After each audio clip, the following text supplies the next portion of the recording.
The Mongols originated from the harsh and expansive Mongolian Plateau, a region characterized by extreme climates, vast grasslands, and rugged terrain.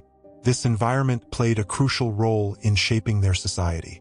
Unlike settled civilizations, Mongol life was dictated by mobility, survival, and adaptation. The Mongols were pastoral nomads, relying on their herds of horses, sheep, goats, yaks, and camels for sustenance. They mastered horseback riding and archery from a young age, skills that would later define their military supremacy. The steppe's geography also meant that no single ruler could easily consolidate power. It was a land of warring clans, shifting alliances, and constant battles for resources. Without a centralized authority, various nomadic groups, including the Mongols, functioned as loose confederations under the rule of different tribal leaders. Before the rise of the Mongols, the Central Asian steppe was home to numerous powerful nomadic groups. One of the most influential was the Zhongdu Confederation, an early nomadic empire that frequently clashed with China's Han Dynasty. The Zhongdu laid the groundwork for later steppe empires by demonstrating how nomadic societies could organize large military campaigns and extract tribute from settled civilizations. After the Zhongdu, the Rouran Khaganate emerged, dominating the Mongolian steppe. They introduced the concept of a khanate, a centralized ruling system led by a khan, which later Mongol leaders would adopt. However, the Rouran were eventually defeated by the Gokturks, who established a massive empire stretching from Manchuria to the Caspian Sea. The Gokturks' ability to unite different Turkic and Mongolic tribes under one rule foreshadowed the Mongol Empire's later expansion. By the late 8th and early 9th centuries, the Uyghur Khaganate controlled much of Mongolia. Their rule introduced elements of written language, trade, and diplomatic relations with China and the Islamic caliphates. However, internal strife and external pressures led to their downfall, leaving the Mongolian steppe fragmented once more. During the 10th and 11th centuries, Mongolia was divided among several warring tribes, including the Khamag Mongols, the Merkits, the Tatars, the Naimans, and the Karaits. Each of these tribes had its own rulers, traditions, and rivalries.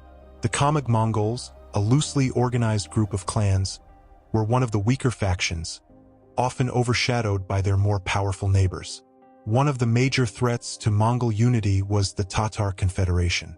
The Tatars, backed by the Jin Dynasty of northern China, frequently raided other Mongol groups, particularly the Khamag Mongols.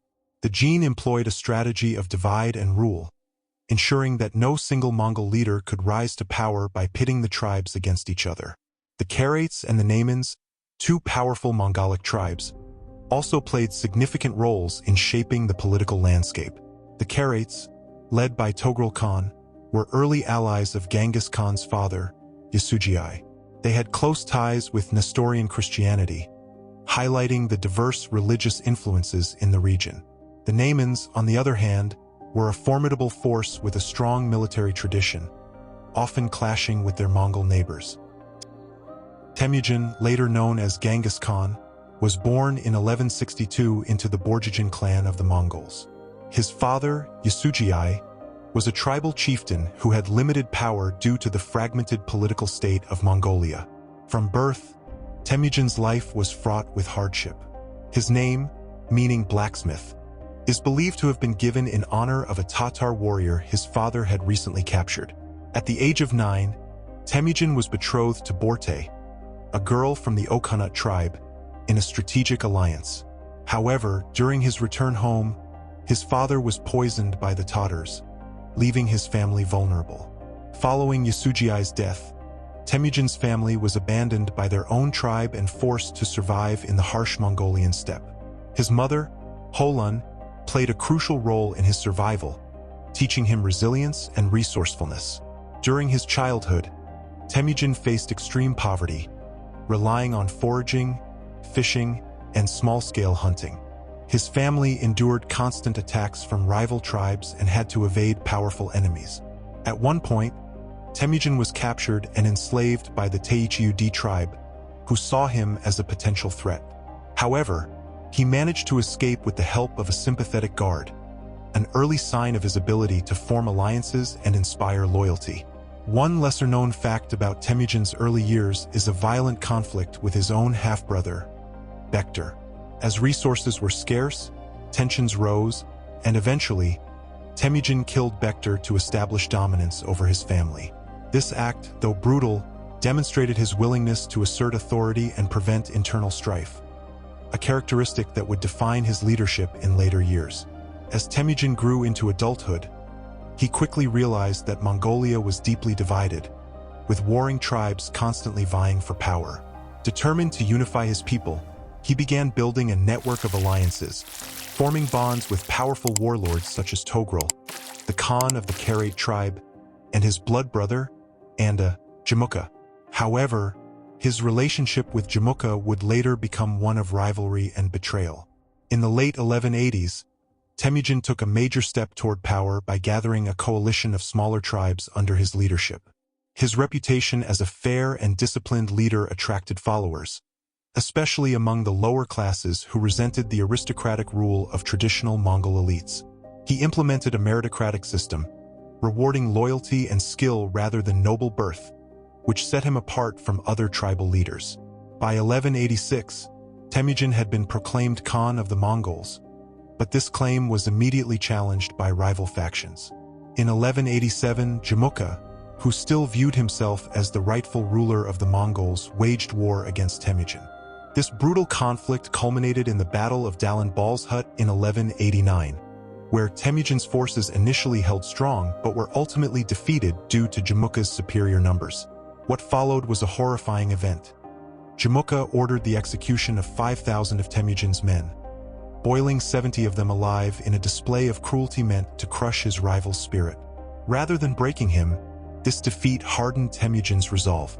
He learned valuable lessons in military strategy and loyalty, refining his tactics and focusing on consolidating his power. Over the next decade, he rebuilt his army and gained the allegiance of key Mongol clans through diplomacy, military conquest, and a policy of absolute loyalty. By the early 1200s, Temujin had decisively crushed the Naiman, Merkit, and Tatars, absorbing their warriors into his growing army. His most crucial victory came in 1206 when he finally defeated Jamukha, who, rather than accepting a position under Temujin, requested an honorable death. Respecting their past brotherhood, Temujin granted him a swift execution. Between 1207 and 1210, Genghis Khan's forces launched a campaign against the Western Xia dynasty, a semi-independent state in northwestern China. The Mongols adapted their traditional steppe warfare techniques to the region's urban defenses, cutting off food supplies and using relentless attacks to force their submission. The Western Xia agreed to pay tribute, but their disloyalty in later years led to their near-total destruction by the Mongols in 1227. By 1215, the Mongols turned their attention to the powerful Jin dynasty, capturing its capital, Zhongdu, modern-day Beijing.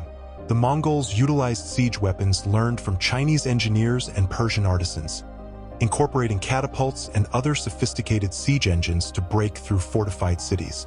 This period also marked their reliance on psychological warfare, massacring entire populations to instill fear in future adversaries, forcing many cities to surrender without resistance. In 1219, Genghis Khan directed his forces westward toward the Khwarezmian Empire, modern Iran, Turkmenistan, and Uzbekistan. This campaign was sparked by the execution of Mongol trade envoys by the Khwarezmian Shah, Ala ad-Din Muhammad. Viewing this as an unforgivable offense, Genghis Khan retaliated with one of history's most devastating invasions. The Mongol army, numbering between 100,000 and 200,000, launched a multi-pronged assault, swiftly capturing major cities such as Bokhara, Samarkand, and Urgench.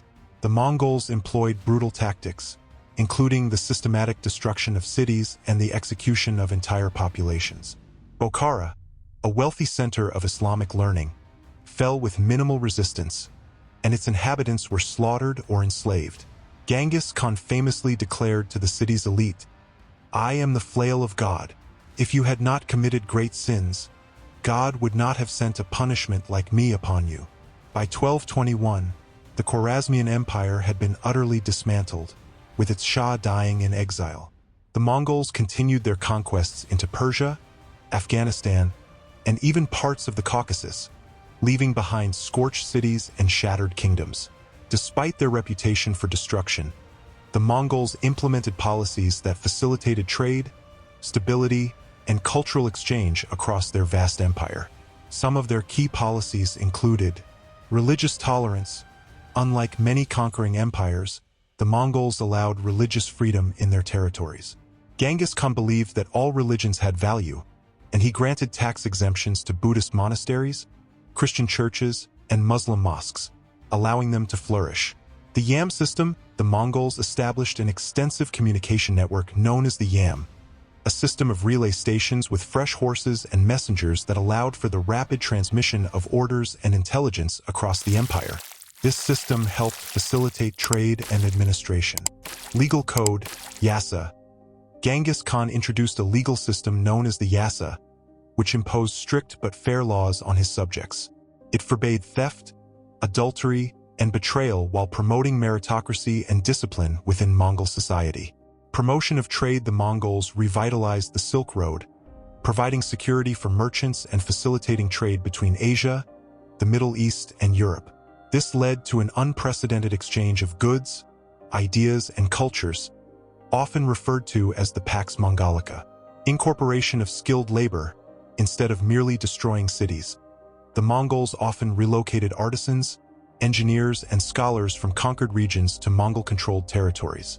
This helped spread technological advancements, including improved siege warfare techniques, papermaking, and medical knowledge.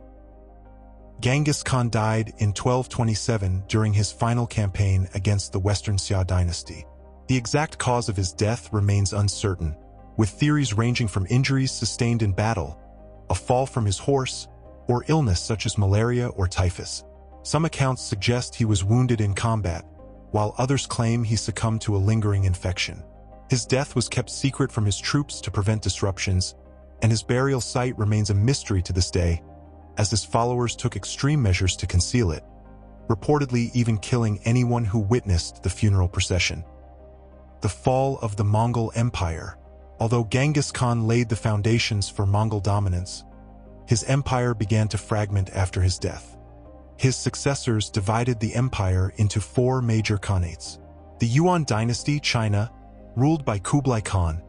This branch controlled China but faced internal struggles and resistance from the Chinese population, eventually collapsing in 1368 due to revolts and economic decline.